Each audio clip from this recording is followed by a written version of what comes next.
Just as usual, I don't know what I'm going to talk about today. When I say live in the present moment, I actually do that. I usually just think of something to say just before I say it.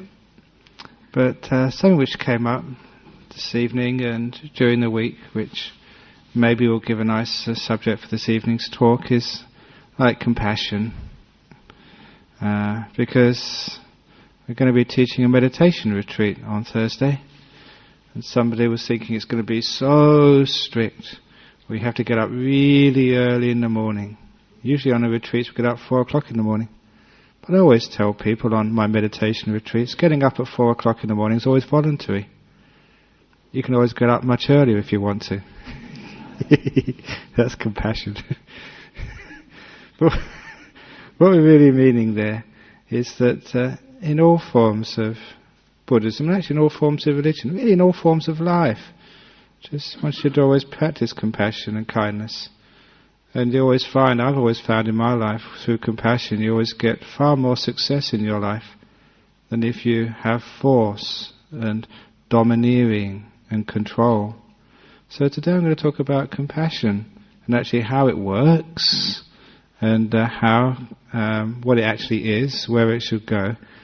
Because also earlier on in the week somebody came along to me and was talking about some problems. It was very much a case that they didn't understand what compassion was, its use, and where it should be directed. So let's see what compassion is first of all. Compassion is obviously well-wishing for somebody or something. It can even be impersonal compassion. It's wishing well, it's embracing, it's letting go. Because letting go is always trying to get rid of something. I don't like you, you're horrible, you're a pest. There is much of our life in the Western world is pest extermination. We want to get rid of the termites, we want to get rid of the cockroaches, and it's not such a big jump from getting rid of the cockroaches in your house to getting rid of your husband in your house, if you think he's a pest. And so, there's not much difference from trying to get rid of anything else we don't like, including parts of ourselves. So too much of our life is like all about pest extermination. And that's like the opposite of compassion. The opposite of compassion is even though it's a pest, or even though it's an irritation, even though it's something which it would be better if it wasn't there, but I can live with this, I can accept it, I can be with it. That's compassion. And it's a strange thing that as human beings we think we have to get rid of things in order to be happy. That we have to get rid of the tyrants in our world to have freedom.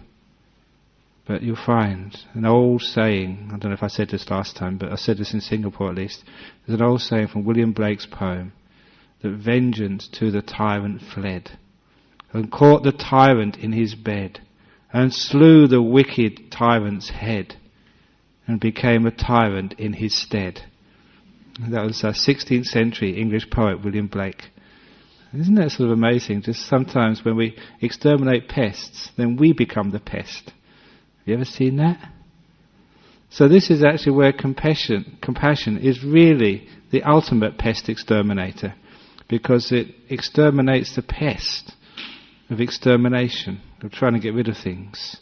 Otherwise, we just replace one anger for another anger, one controller for another controller. There's another way of doing things, which is compassion, embracing, letting go, being at peace with things, rather than always having to control things. Compassion is allowing things to be. Not everything to be, but there's so much of our world which we try and control, and what does it really get us? That's why, for example, just because my mind's on the meditation retreat coming up next Thursday, that I found it so often, if I have a very strict schedule, everyone has to get up at a certain time, and everyone has to meet at a certain time. And if people don't sit straight, they get expelled, or they get punished, or they get given lines, I must meditate properly, write 100 times. All the stupid thing. I find, from experience, that if instead of actually being forceful, and being domineering, and being a control freak, instead of doing that, you encourage people. And by telling people on, say, retreats, meditation retreats, you can get up whenever you want. And you can go to bed whenever you want. You can sleep whenever you like. You can meditate whenever you like. People get so relaxed. They feel so free. They get all this energy of fear gets taken away. And they have so much energy. They get up much earlier than if we had a regulated retreat. And they stay up later. And all the retreats which I've given, when you're compassionate and kind, people try harder. They meditate longer. They do better. It's just an example that compassion works. You get more out of other people. You get more out of life. And more importantly, you get more out of yourself with kindness. If you force yourself, what happens? You get dull, you get angry, you get grumpy, and you can't perform to a high level. This is why compassion not only goes to the people you live with, compassion also goes to yourself as well. And this is one of the big things with compassion in the world. Too many people always give compassion to others. Want to make somebody else happy, want to serve the world. There's time to serve yourself, to have kindness, compassion towards yourself. Because without that, you'll find that you'll get grumpy and you won't be able to give any compassion to the world. You won't be able to give anger and ill will. There's an old story which I tell, based on the scriptures, of the 7 monks in the cave.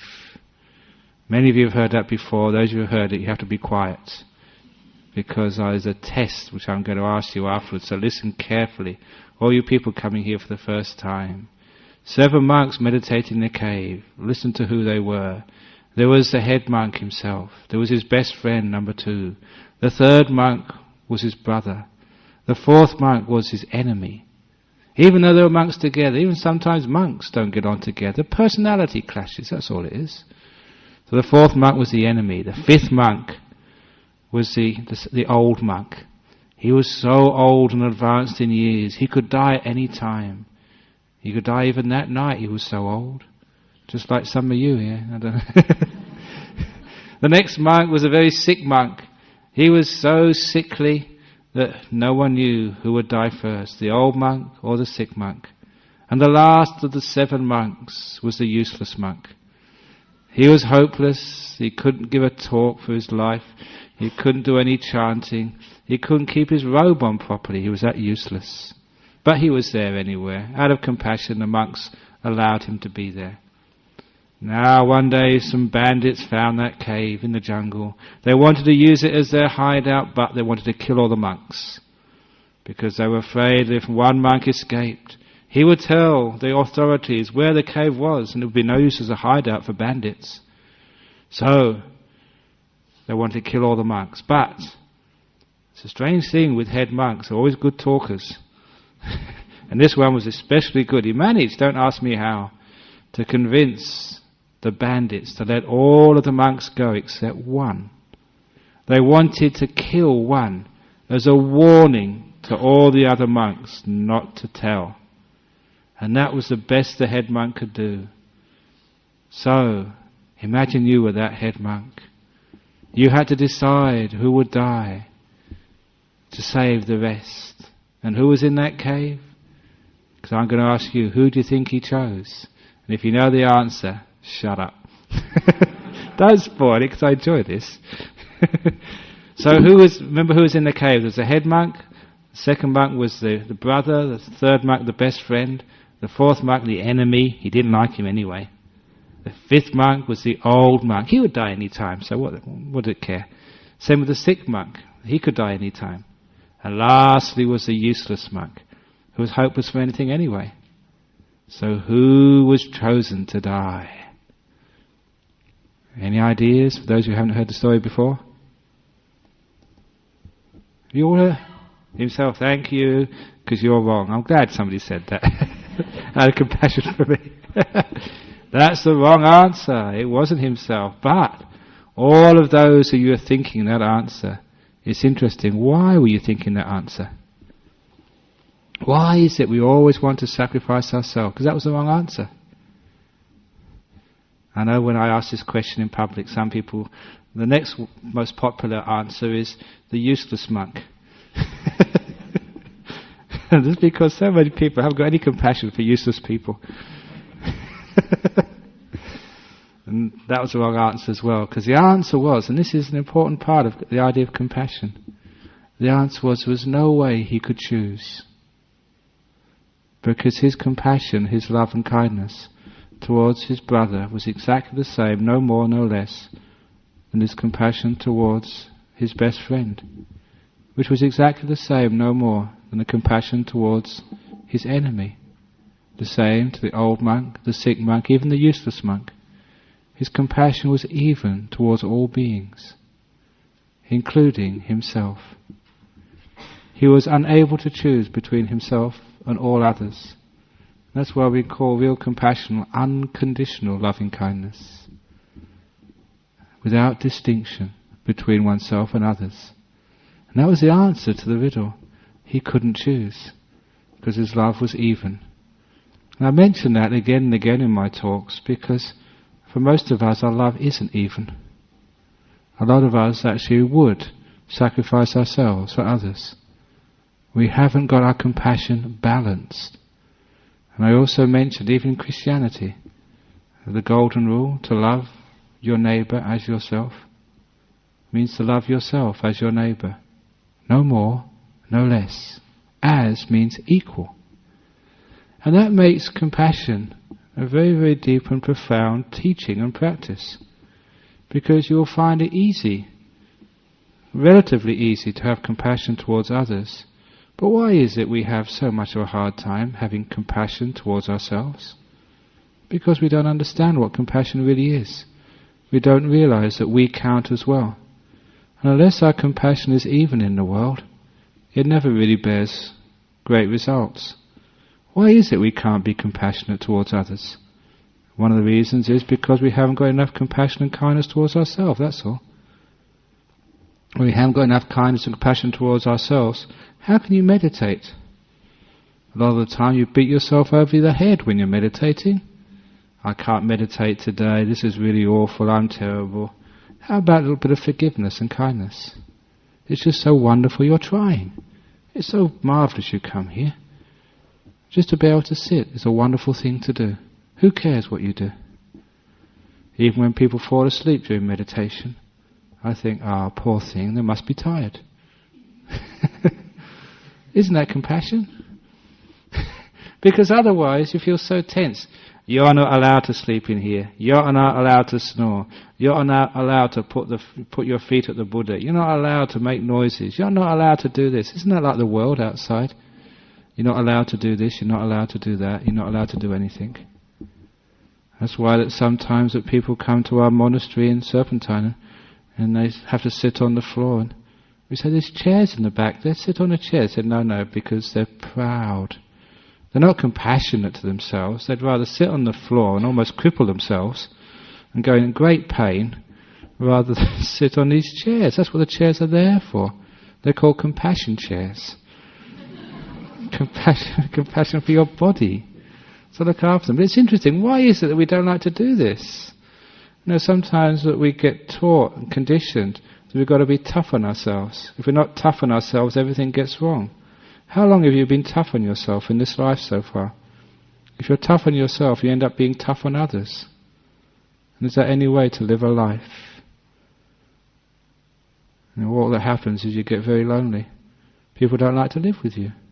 Because, you're tough. And you can't live with yourself either. Which is why, one of the reasons why people can't live with themselves is why that in meditation they go and get distracted, going on all over the place, thinking about this, planning about that, fantasizing, dreaming, anything other than be with themselves. Why can't you be with yourself? Because there's no compassion. There have been times in my monastic life when I've been alone, but I've never ever been lonely. It's a fascinating thing. There was 3 months when I was a young monk, and just recently, about a year ago, 6 months I was on a retreat. Never saw anybody, never spoke to anybody. 6 months, not a word to any human being. I did talk to the kangaroos, but that was a waste of time because they would just look at you. But I never ever felt lonely. And I remember the first time I had a lot of solitude, 3 months range retreat in a very isolated monastery in the mountains in the north of Thailand. it was fascinating that I never felt lonely, and I investigated afterwards. Why, when you've got no one to speak to, no one to share your day with, I was alone for 23.5 hours every day. The other half hour went for alms round to the village, got my food, gave a quick blessing and came back again. The rest of the time I was by myself. I never felt lonely. And the reason was because I was always with my best friend, which was me. I had compassion towards myself. I had acceptance towards myself. Even though my meditation was sometimes good and not so good other times, I still had this basic acceptance, compassion and kindness. The gentleness which nurtured me, which didn't sort of attack me with too much criticism. One of the biggest problems of human beings in our age is we've got so much self-criticism. And we're just so down upon ourselves, so unforgiving. And this loving kindness is or compassion, which is the antidote to that basic feeling of malaise inside of ourselves, which creates loneliness. It's marvellous when you're at peace with yourself, because being at peace with yourself means you're kind to yourself, you accept yourself, you're compassionate to yourself. Sometimes people think the only way you can be at peace with yourself is to be good, to be successful, to be able to achieve all your goals. I don't know about you, but I've given up trying to achieve my goals. There's too many of them. And people keep setting me more goals. A lot of the goals aren't even mine, it's other people set them for me. So I think, okay, so what? I'll just be Ajahn Brahm, just be myself. People keep on asking me to tell better jokes. But no, I can't do that. It's just me, that's all. I don't set myself better goals anymore. And that way, actually the latest joke, this is about the evils of drink. Because this is a good joke for a monk to tell, because you know how we try and keep the 5 precepts? And the 5th precept is not to take alcohol. This is the evils of drink. Because drink is so evil that it makes you get irritated. Drink is so evil, it makes you get angry.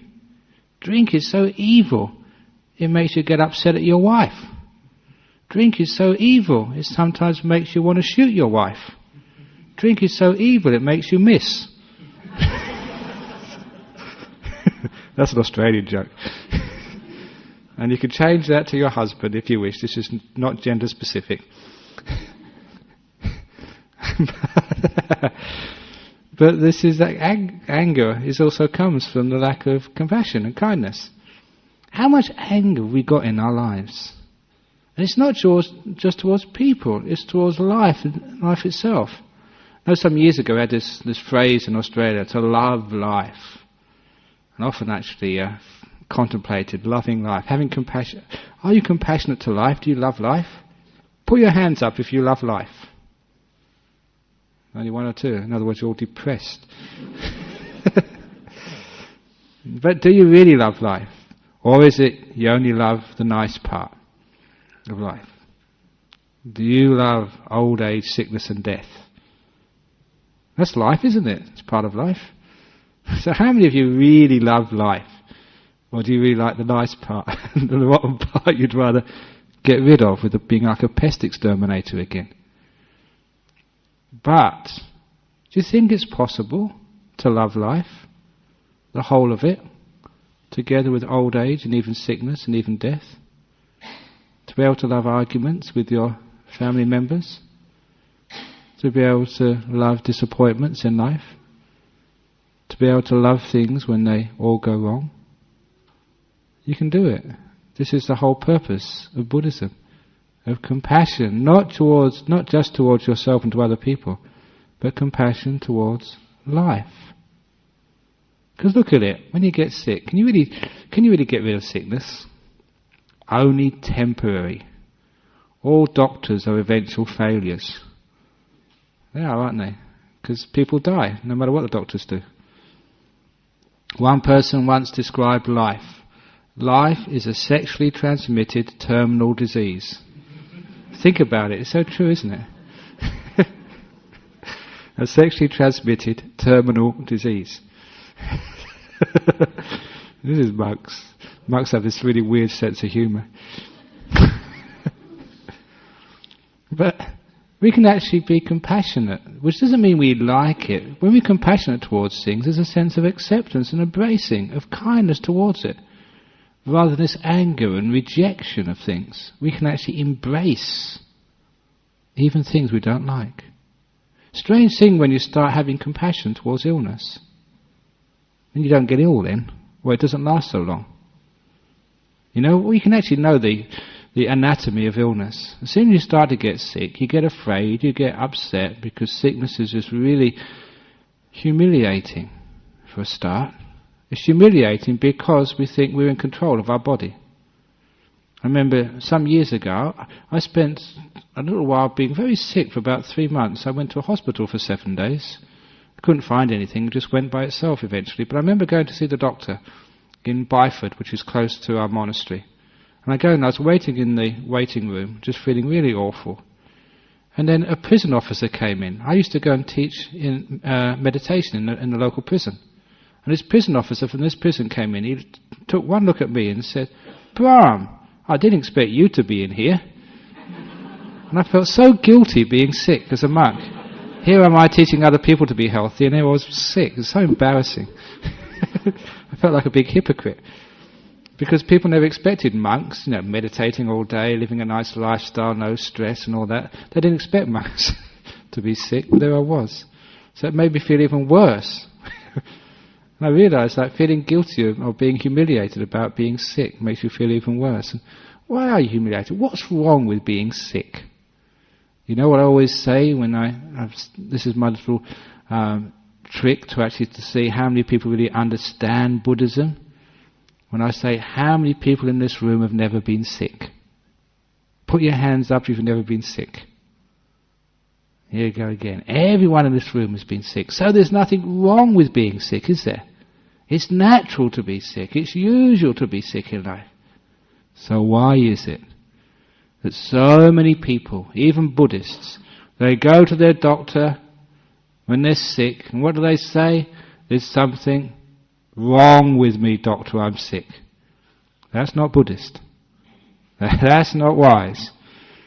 You should say to the doctor, "Doctor, there's something right with me. I'm sick again." Because it'd be very weird, it'd be very strange if you weren't ever sick. So why not next time you go and see the doctor, go and say, "Doctor, there's something right with me, I'm sick again." He'd probably say you're to grey lads, but never mind. If you tell your disciple Ajahn Brahm, he said, "Oh, one of those again." But look at the psychology behind that. When we say there's something wrong with me, I'm sick, it means straight away we're not having kindness towards the world, we're rejecting reality, we think there's been something wrong and we're responsible for it, we feel humiliated, we feel guilty about being sick, and it just makes this whole psychological problem around sickness. It's one of the reasons why it lasts much longer than it should. Instead, we say, "There's something right with me, I'm sick again. This is my sick time." And accept it. Allow it. Relax with it. When you're relaxing with sickness, when you have compassion towards sickness, compassion towards your body, of course it doesn't last that long. When you have compassion towards these things, because of the lack of negativity, your immune system gets stronger. It has an opportunity to fight. Let the immune system fight it, not you. Your job is just to relax. Lay down in your bed and allow your partner to practice their Buddhist compassion. Say, "Partner, I'm sick. Now's the time for you to do your compassion bit. And if you don't, I'm going to tell Ajahn Brahm." And it's actually wonderful to be sick. Because it gives so many other people the chance to be kind to you. It's true, isn't it? Sometimes I just come back from Singapore. Sometimes people keep asking me whether I ever take travel insurance. I never take travel insurance because if I get sick, so if I get sick in Singapore, many of my disciples in Singapore will be so happy that they can look after me. They'll probably be fighting to see who will be my doctor. It's true, because whenever I get sick I get all these medicines. Because people give me so many medicines. If I get a slight cough or a slight sneeze, just I guarantee in a couple of hours there'll be all these medicines next to me. That's actually what makes me sick, having to take all your medicines. But what we're actually saying here is that when you actually show compassion towards some of the negative things which happen in life, You're taking off the sting of things like sickness. It's not such a big thing anymore. You can be at peace with it. You can accept it. And that way it doesn't last so long. It's the same with other things which happen in life, even like old age. To grow old gracefully, to enjoy old age. As a monk, actually it's great being old. The older you are, the more venerable you are. The only trouble is that monks don't retire. The older you get, the harder you have to work. Have you ever heard of a monk retiring at 65 and going playing bowls down at Mantua? No, a monk has to keep on going, 70, 80. The older you get, the harder you have to work, because the more venerable and saintly you're supposed to be. There's no retirement for me. Anyway, but you can you can enjoy old age. It's the same as even death. What's wrong with dying? This dying just needs a PR job, that's all. Because everybody, I mean, sometimes that we've all been good people, I hope. So what are you be afraid of when you die? Either you're just going to snuff out and that's going to be the end of it, so big deal if you believe that way. Or if you believe in rebirth or heaven realms, it means that you're going to go to a nice place afterwards. So most people can't wait to die. What is it about these things which means that we can't have compassion towards the different stages of life, the different seasons of our body? That's all they are, just seasons of our body, health and sickness. When we have compassion towards these things, what the Buddha said, there are two thorns which torture the mind. There's the mental and the physical thorn. The physical thorn is things like old age, sickness and death. It's things which we can't really control, just the nature of the body. That's what this body is. What do you expect when you get born in this body? But at least we have the mental thorn we can do something about. This, I don't want to be sick. I don't want to get old. I don't want to feel like this. I want to feel like something else. I want to be fit again. I want to be young again. I want to do this. When we think like that negativity, that lack of compassion, that's actually anger at life, anger at the world. And that makes things doubly bad. We have this word in Buddhism called dukkha, suffering. We also have the word called double dukkha, double suffering. And this is this is double suffering. And isn't that the case so often when things go wrong in our life which we can't change? We give it double dukkha, double suffering. And it's not just having compassion towards our body and allowing our body to relax and be at peace with old age and sickness and death. That way actually we last much longer. Sickness doesn't last much longer, we're much fitter because we've got a good mental attitude. But also we have that same compassion towards other things which happen in life. And that sort of compassion. And if we have a bad injury, or we have sort of a cancer, or we have, a child gets lost, we can have, by a death or whatever, we can have compassion towards that as well. Compassion doesn't mean we like it. Compassion means we can embrace it as part of life. We can take it in rather than rejecting it. We don't get the pest exterminator out to sort of try and somehow get rid and nullify these unpleasant things which happen in life. We can accept it because we can always learn from it. We can grow from it. It's all tests of our compassion and kindness. You don't grow in compassion and kindness with people you like. They're easy. It's the other ones which are the difficult ones. But compassion and kindness can actually change, whether it's sickness or an enemy, into a friend. One of the stories which I tell was of compassion in action in one of the prisons which I used to visit, because one of the prisoners, after I started talking about compassion, said it doesn't work. He tried it. Especially in prisons, it's a very hard place being in jail. Some very, very tough criminals are in those jails, and even the prison officers are also tough. So this prisoner said, I don't believe you, Ajahn Brahm, you're just talking, might work in the monastery, doesn't work in the jail. When people talk like that, I get challenged, and I challenge back. I said, okay, let's have a test. Let's prove whether compassion works at all. And I asked this prisoner, in this jail, who is a person you hate the most? And straight away he said, my biggest enemy is this prison officer, and one of the chief prison officers. He said, this guy is what they call in prison jargon, a dog. He said, this guy is so cruel and so heartless and so unfair. And he told me just the last week a prisoner had a visit from his wife. And his wife had had a hard time getting a car to visit this prison just down the road from our monastery. Now she managed to get there after several months. And the man had a visit from his wife, first time in months. Prison officer saw the wife coming in and was starting to register her name, go through the formalities. So he got hold of this prisoner and sent him on an errand to the other side of Karnat Prison Farm, way away from the PA systems. So when the woman had registered in, the PA system called this prisoner to the visitor area. Your wife has come, please come to the visitor area. After a quarter of an hour, no response. Half an hour, no response. So they put on the PA system again. They sent the other prison officers to go looking for him. They found him eventually, but the prison visiting hours were over. Oh, sorry, bad luck. Maybe next time. So he missed out on a visit from his wife.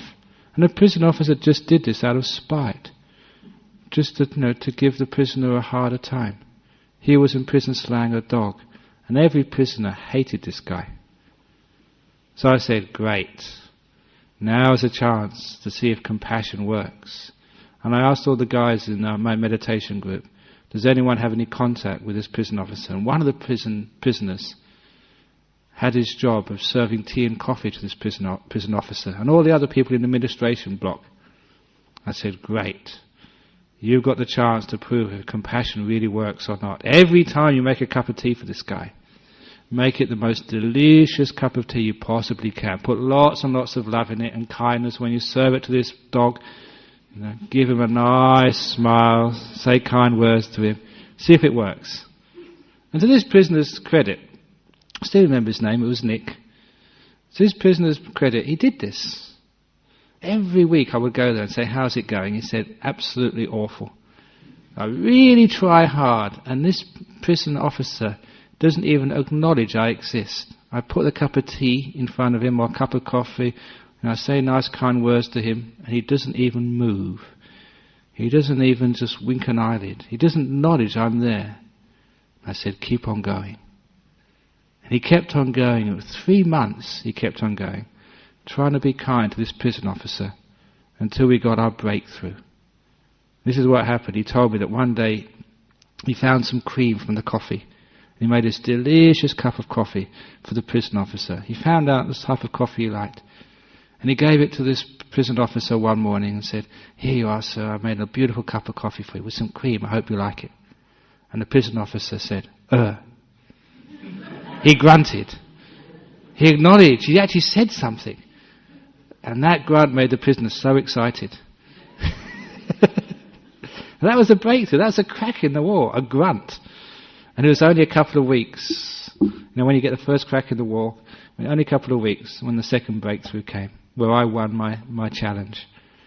He managed to find some biscuits or something, or some sandwiches, I forget which. And he gave it to the prison officer and said, sir, I found you some nice sandwiches today.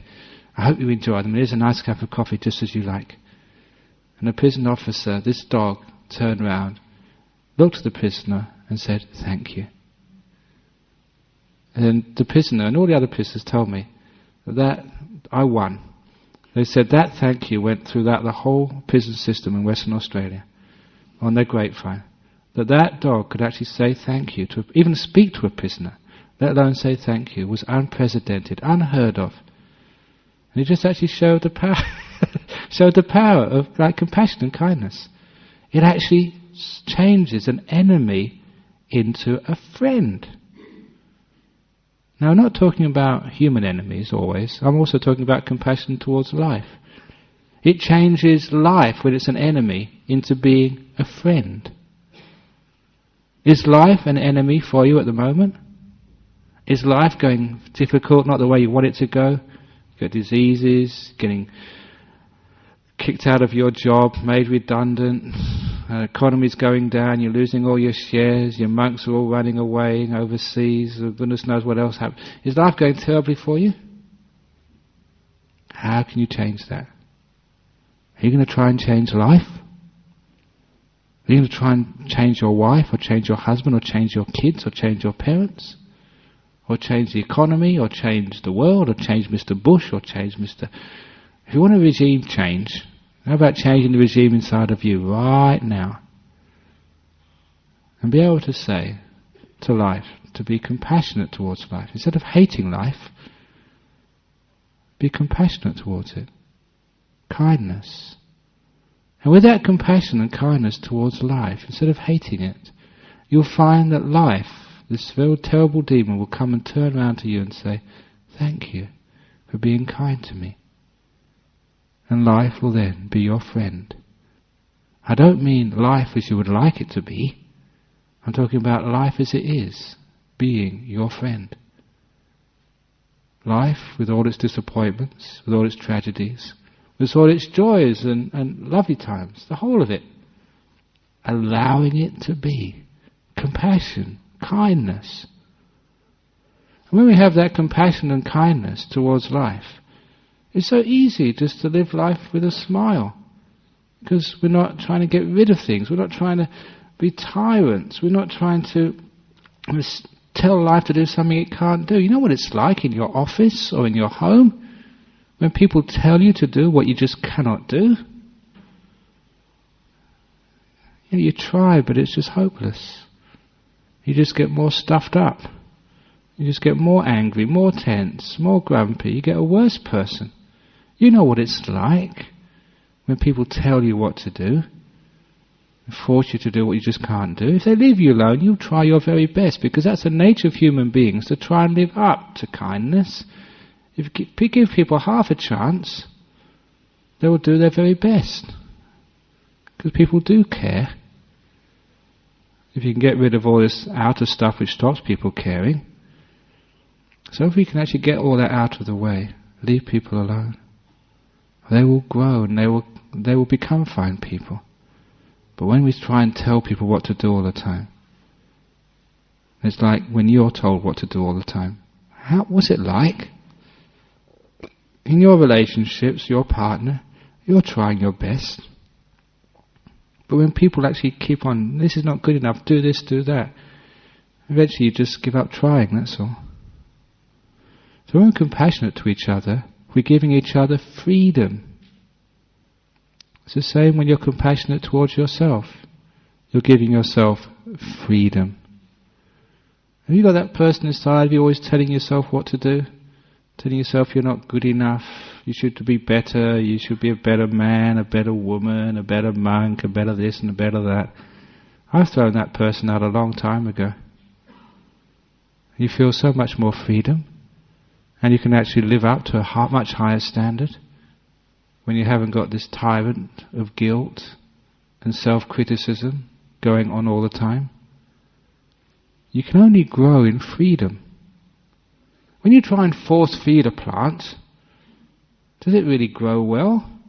If you try and sort of make it grow according to what you want it to grow, you want it sort of to blossom today, you want the fruit tomorrow, you're just harming the plant.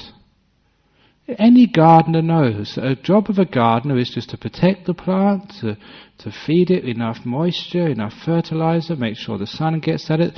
The main thing a gardener has to do is to protect the plant. From pests, from bugs, from people eating it, knocking it down. All people need is just protection from harm. They don't need to be forced at all. That's all we need, just protection from harm. Not to be told what to do all the time, not to be forced against our nature. My first meditation teacher told me this story. He said that as a young man in Thailand, he was given some seeds by his father to plant. The first time he'd ever planted anything in the garden. He put those seeds dug them in the soil. He watered them every day. after a week, he couldn't see any results. He was only a young boy. His father had to tell him, look, those seeds are germinating, but they're under the ground, under the soil. You can't see them yet. Just wait for a few more days, and then you'll see little green sprouts coming up. And that just gave him enough patience, enough trust to keep on watering, not to give up. And sure enough, after a couple more days, little green sprouts appeared above the soil. And that made him so happy he started watering twice a day. And soon, after another few days, the little green sprouts were 2 or 3 inches above the ground. And it was at that point where he lost his patience. Being only a young boy, he decided to try and stretch the plants to make them grow taller. And he killed every one. You can't stretch plants, can you? No more than you can stretch husbands to make them better, or stretch wives, or stretch the people you work with. No more than you can stretch yourselves. Isn't that what we've been doing most of our lives? Stretching ourselves to try and make ourselves better, grow faster, be more intelligent, be more this, be more that. With all that stretching, don't you just kill yourselves? Kill your happiness? Kill your spirituality, kill your growth, become frustrated, become grumpy, become depressed. There's another way of life. The gardener just protects and allows people to grow in their own way. Allow yourself to grow in your own way, according to your karma. That's the fastest way, letting go. Allow the sickness to grow, to do its thing, see what happens, let go. So often it just goes so quickly because we aren't giving it anger or ill will. We're not giving it tension and stress. How much do we feed sicknesses with our negativity, with our fear, with our stress? Get out of here. This is one of the problems of human beings. How often do we feed even our mental sicknesses? I don't want to feel like this way. I don't want to do this. We're getting angry at being angry. You get guilty about being guilty. It's all double dukkha again. We're afraid of fear. We're sick at being sick. It just gets worse and worse. At least we can take out that mental thorn by being compassionate and kind. And then we find that even when we want to have a bit of stillness, we're kind enough, compassionate enough to give ourselves a rest, to give ourselves a moment of peace. How little compassion we have that we keep running ourselves worse than we'd run our car. We'd run ourselves worse than we'd run any other person. Why can't we give ourselves a moment of peace? And how can we have peace without compassion? Without saying, this is good enough at the moment. Doesn't matter sort of all the things wrong in your life, all the things which need doing, all the things which need fixing. Just be compassionate enough to forgive. Allow this moment to be. Allow you to be. Allow life to be. Just as I was saying that there's nothing wrong with being sick. Next time you go to the doctor, something right with me, doctor, I'm sick. There's nothing wrong with having dirty dishes in the kitchen. There's nothing wrong with having things outstanding in your life. There's nothing wrong with failing examinations at school. There's nothing wrong with making mistakes. Hands up if you never made a mistake in your life. So it's not wrong to make mistakes. It would be very weird if people never made mistakes. So it's right to make mistakes. It's allowed to make mistakes. So let go and be compassionate towards life. Making mistakes is part of life. Allow your partner to make mistakes. And then you know what love is and compassion is and what friendship is. I don't expect all my monks in the monastery to always be perfect monks. Because if I do, they would be so stressed out. Growth happens when you give people freedom to grow, kindness to grow, encouragement. It's not controlling. So when we have compassion, there's a sense of letting go, a sense of liberality, a sense of freedom. Do you want to feel free? Compassion is part of it. Compassion is what sort of lets go and embraces the moment. So even when we learn a bit of meditation, we have to have so much compassion and kindness to this moment to allow it to be. When you try and change it, you want it to be different, you want it to be that way and this way, you're just getting into more control and more doing. You're just being a control freak, not a letting go freak. And that's why so many people misunderstand what meditation is. Think it's another thing to get, another thing to control your mind, to do this. You find that the more you try and control the mind, just the more restless it becomes. But the more you try and let go, the more peaceful it becomes. Remember once, during 1 year at the monastery I was staying by myself, sometimes my meditation was so restless, thinking about all sorts of things, it was so hard to control, that I decided, I went up to the Buddha statue there, I made a resolution. I say, look, for most of the day I want to try and meditate on my breath, to stay focused, mindful. But I said I'll give myself an hour every day, from 3 p.m. to 4 p.m, I remember the time, when I can think whatever I want to think.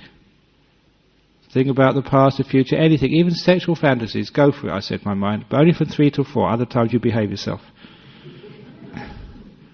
So I thought I'd try this and see what happens. So you know what happened? Just the whole day was just always a struggle to watch the breath, and mind wanted to do other things. Struggle. Could never really watch the breath properly, but I was trying to restrain my mind. When it came to 3 o'clock, I sat down, okay, you can think whatever you want to think. No holds barred. Go for it, mind.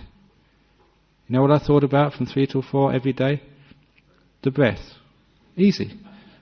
There was no struggle at all to be with my breath. Once I stopped trying and controlling, it taught me a very valuable lesson about the power of compassion, the power of letting go. People think that being compassionate and letting go is copping out. They think if I'm compassionate, the whole world will fall apart. That's the controller, which is so afraid if it doesn't control, that everything will go wrong. Have a bit of courage. Try it out for a change. Let go and see what happens. Be kind. Be compassionate, which means accepting. Love life, and you'll find that love will turn around and love you. In other words, you become at peace with life. You become at peace with your partner. You become at peace with yourself. At least for a few hours every day, try that. Maybe the rest of the time you can go to war and do what you think you need to do, but try at least an hour a day, being at peace with yourself. How do you ever think you can be at peace with yourself unless you let go? Do you think you really have to change yourself in order to be kind? Do you really think you have to change the world to be at peace? Do you really think you have to give up your sickness and overcome it to feel freedom? You don't. This is a marvelous teaching of people like the Buddha. You can be free at any time, no matter what's happening. If you understand the power, the deep power of compassion. Just like I said, as soon as I stopped trying to watch the breath was there. So often in my meditation, as soon as I stopped trying to get peaceful, then peacefulness comes all by itself. Just a great gift of the universe to human beings. When you let go, then you stop. When you stop, you're still. When you're still, then you've got peace. When you've got peace,